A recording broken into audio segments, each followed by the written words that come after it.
The following is a presentation of Muddy River News.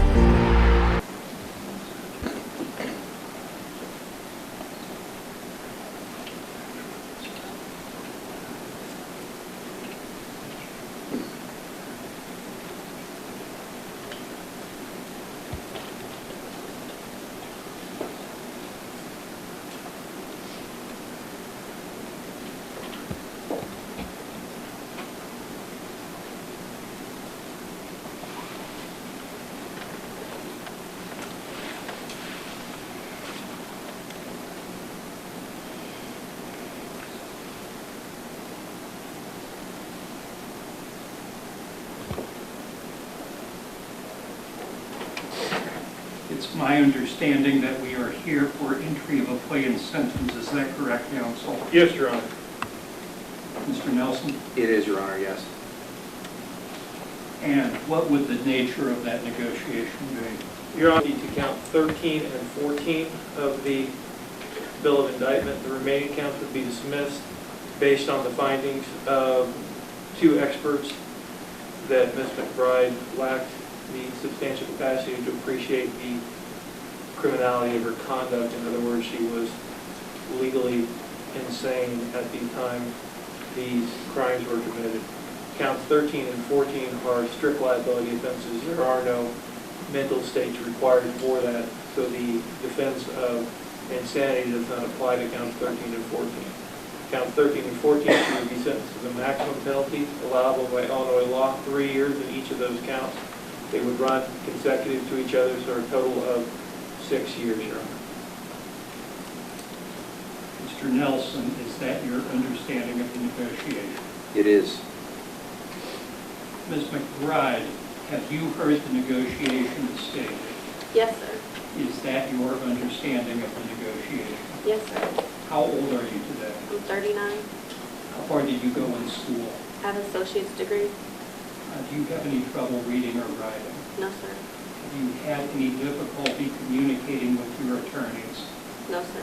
Have you been able to communicate with your attorneys about this negotiation? Yes, sir. Are you under the influence of any medication or drugs that would keep you from thinking clearly? No, sir. Do you believe that you fully understand the nature of the charges, counts 13 and 14, to which you will be pleading guilty? Yes, sir. Let me go over those charges with count 30 of August 2020 within Adams County, Illinois. Natasha L. McBride committed the offense of driving while license revoked in that the defendant operated a motor vehicle on Broadway Street in Quincy, Adams County, Illinois, a public highway in the state of Illinois, at a time file for driver's license was revoked and the revocation was for violation of 625 ILCS 11-501 and whose driving was the proximate cause of a motor vehicle accident that caused the death of Jennifer Hendricks in violation of Illinois law. As charged, that's called a Class 4 felony.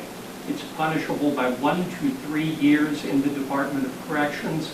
That sentence could be followed by 6 months of mandatory supervised release, what we used to call parole. It is probationable for no longer than 30 months.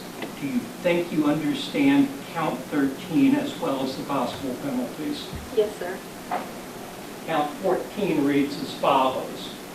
On or about the 14th day of August 2020, at and within Adams County, Illinois, Natasha L. McBride committed the offense of driving while license revoked in that the defendant drove a motor vehicle on Broadway Street in Quincy, Adams County, Illinois, a public highway in the state, at a time LCS 11-501, and whose driving was the proximate cause of a motor vehicle accident that caused the death of Dakota Corrick in violation of Illinois law.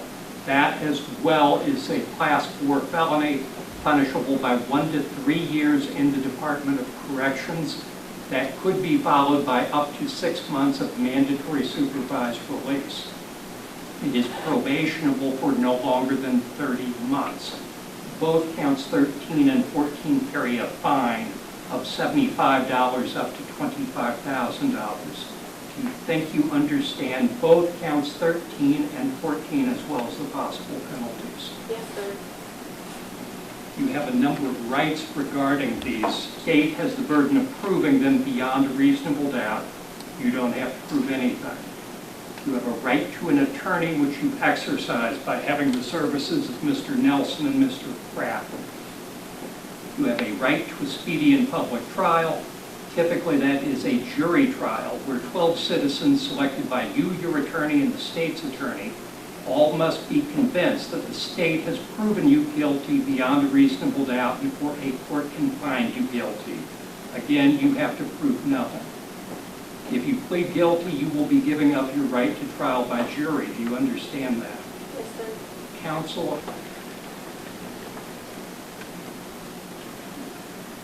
My life was changed in every way by the defendant's actions on August 14th of 2020. I was a stay-at-home mom to 3 beautiful boys and talked to my mom on the phone multiple times a day for her friendship and guidance. I returned the following morning to an empty house with empty arms. My life's purpose and nearly all the people closest to me were gone. A nightmare had been perpetrated on my family. I had to watch my husband's face crumble as he received the news that our oldest 2 boys were gone, along with my mom. I had to identify the body of my beautiful firstborn while being cautioned not to touch him, to even kiss him goodbye, because his body was now a crime scene. I wasn't even able to see my 4-year-old Archer because his little body still lay on the pavement several blocks away. I was rushed to St. Louis only to be told by the devastated doctor that there was nothing they could do for my baby, Ransom River, and I held him and sang to him as he passed away. I remember every excruciating moment of that night and am forced to relive it in flashbacks and nightmares. More important than what she took from me is what she took from everyone. She took a woman named Jenny who lived to serve others selflessly and with an unrelenting and boundless love that was rooted in her unshakable faith. She took a 6-year-old named Dakota who was bright and funny, tender-hearted and compassionate, who told me that when he grew up, he wanted to save the whole world. He was excited and a little nervous to start kindergarten the following week and asked if he could put a picture of me in his backpack in case he missed me. She took a 4-year-old named Archer who was passionate and brave, mischievous and curious, who would search out any grown-up and leave their presence assured that they were his new best friend. The last moment I spent with him, he was giving his own toy away to his fussing baby brother. She took a 1-year-old named Ransom River, who was fearless and unstoppable, joyful and loving, who snuggled and smiled his way into the hearts of everyone fortunate enough to know him. These 4 individuals brought more love and joy and light into the world in their short time here than most people could in 100 lifetimes. This person took my mother and my motherhood, my best friend and my babies, my life as I knew it, and my family's future.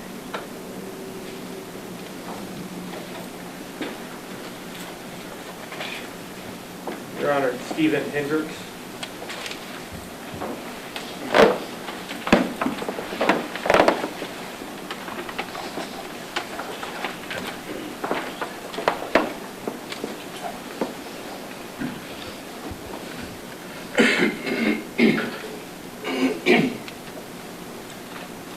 I began dating my wife, Jennifer Lynn Stanlaw, when she was only 15 years old and I was 22. We married less than a year later, just 4 days after her 16th birthday. A lot of people said our marriage would never last because she had married too young. But what they didn't know was God had put together 2 people perfectly made for one another.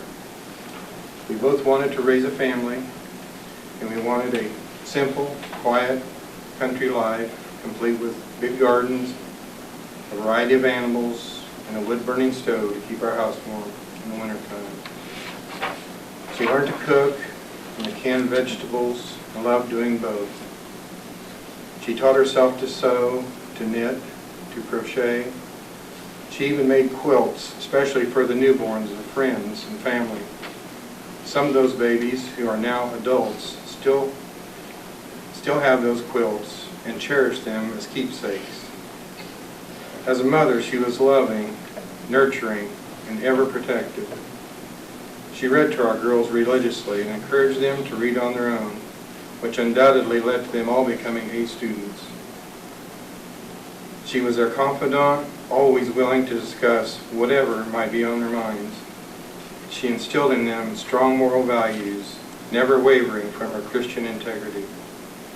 She served in the church, combining her love of God and her love of children by taking care of the babies and the toddlers of others in the church nursery. She had been called the baby whisperer by some of the parents, and 2 mothers would only entrust their little ones to her. 90% of her photos taken of her show her holding either a child or a baby animal. As a wife, she was loving, attentive, patient, forgiving, and unselfish. Despite the fact that she cleaned the houses of others all week as her job, she worked tirelessly to keep up her own home. She made herself a servant to the family she loved and never once complained. She believed she not only was serving her family in this way, but also serving God. She was in all respects the model Christian wife and mother described in the Bible. As to my grandsons, what do I say? Dakota, Archer, and Ransom. There's so much that I will miss. Games that will never be played. Hunting trips that will never happen. Fish that will never be caught. Granddaughter-in-laws that I will never meet.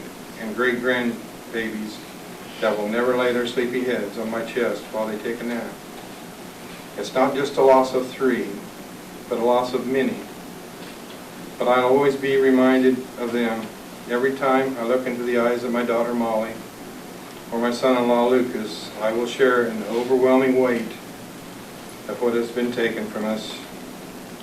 As for myself, I find it hard to complain about my own injuries, considering that I should never have ever survived the impact of a car going over 100 miles an hour. Nevertheless, everything I do, whether for work or for enjoyment, is done with ever-present pain, stiffness, and soreness. But the physical pain is a small thing compared to the crushing loneliness that I endure every waking moment of every day. I have never known any other woman like my wife, nor have I met any woman since she was taken from me that even comes close to the one I had. I just hope and pray God works a miracle and brings another one like her into my life. It will take a miracle.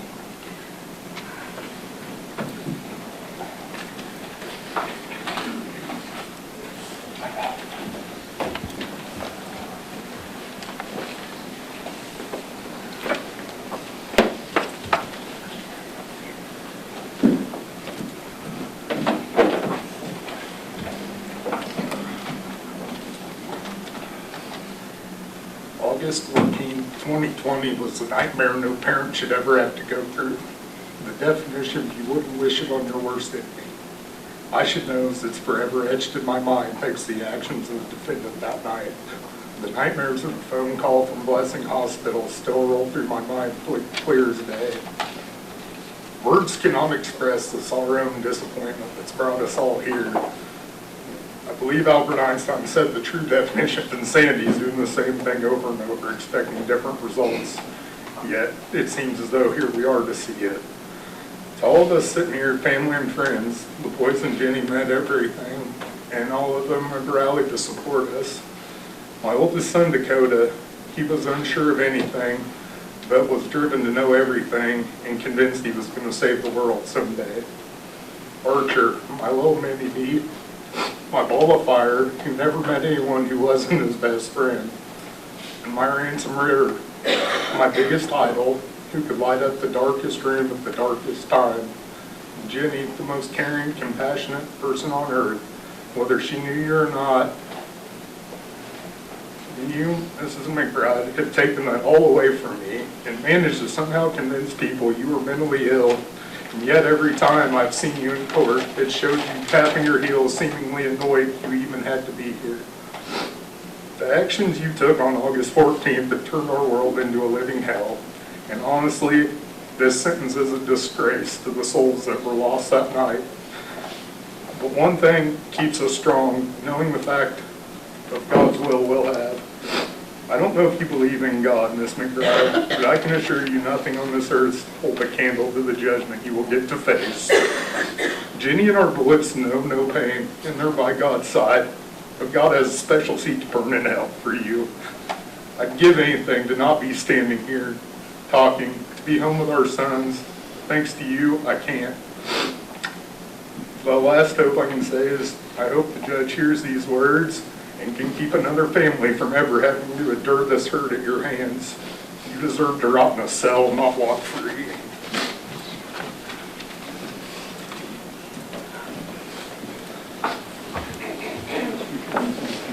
No, Your Honor.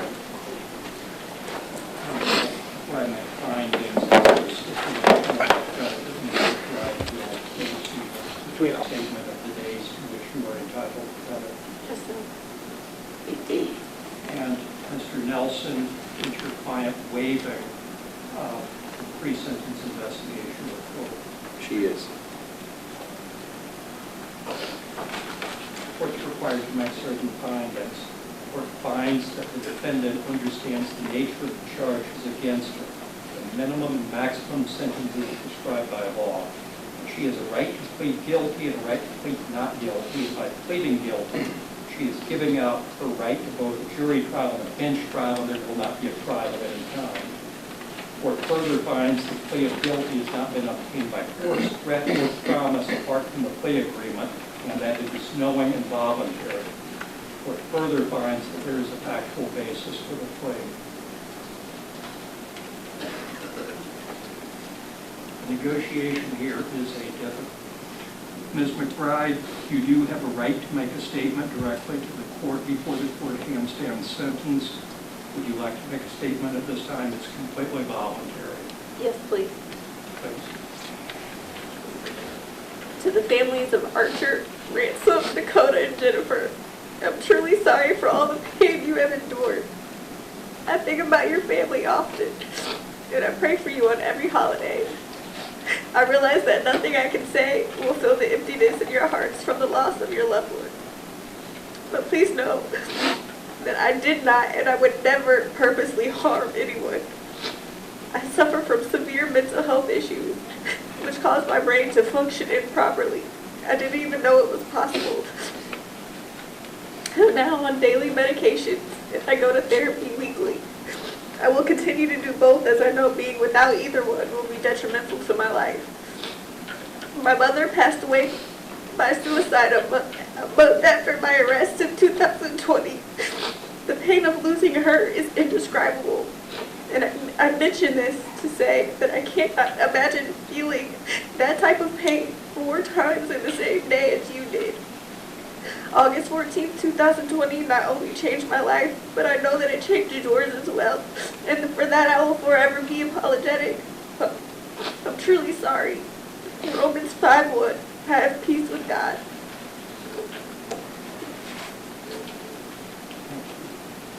Will sentence Ms. McBride to 3 years in the Department of Corrections on each count and run consecutively, meaning one sentence will have to be served to completion before the next sentence begins. She will be given credit for the amount of time served as stated on the record. Fines, there has been no mention of that. The mandatory minimum fines and costs, Your Honor, the balance would be sent to collections.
be remiss if we did not state that this is a tragedy. The state's words. 4 lives have been taken from all of us. Those who love these poor people, those who were friends with these poor people, and those of us who never had the privilege of knowing these poor people. It's a tragedy, and the system is inadequate to address that situation. But it is the situation we have. Ms. McBride, you do have a right to appeal this decision. In order to appeal within 30 days of today's date, you must file a written motion to withdraw a plea of guilty to vacate sentence and judgment. The motion must be in writing. It must be filed with the circuit clerk of the court within 30 days of today's date, and it must include all grounds or reasons for your motion. Any issue or claim of error or mistake that you do not include in your written motion would be waived, meaning it would be given up forever and you would not be able to appeal it. If your motion is granted, your plea of guilty will be withdrawn and your sentence and judgment will be vacated. Your case will be set for trial. Any count or case that was dismissed pursuant to the plea agreement can be reinstated at the state's request and also set for trial. The state will be released from any other promise that it may have made to you pursuant to the plea agreement. If your motion is denied, you would have 30 days from the date the motion was denied to file with the circuit clerk of the court a written notice of appeal or to request that the circuit clerk prepare and file it on your behalf to start the process appointed to represent you free of charge. If you cannot afford copies of the transcripts, a written record of everything said in the hearings in your case, or your motion or appeal, those will be provided for you free of charge. We believe you understand your rights to appeal. Yes, sir. The defendant's been advised of her rights to appeal under Supreme Court Rule 605 and understands the same. We'll be in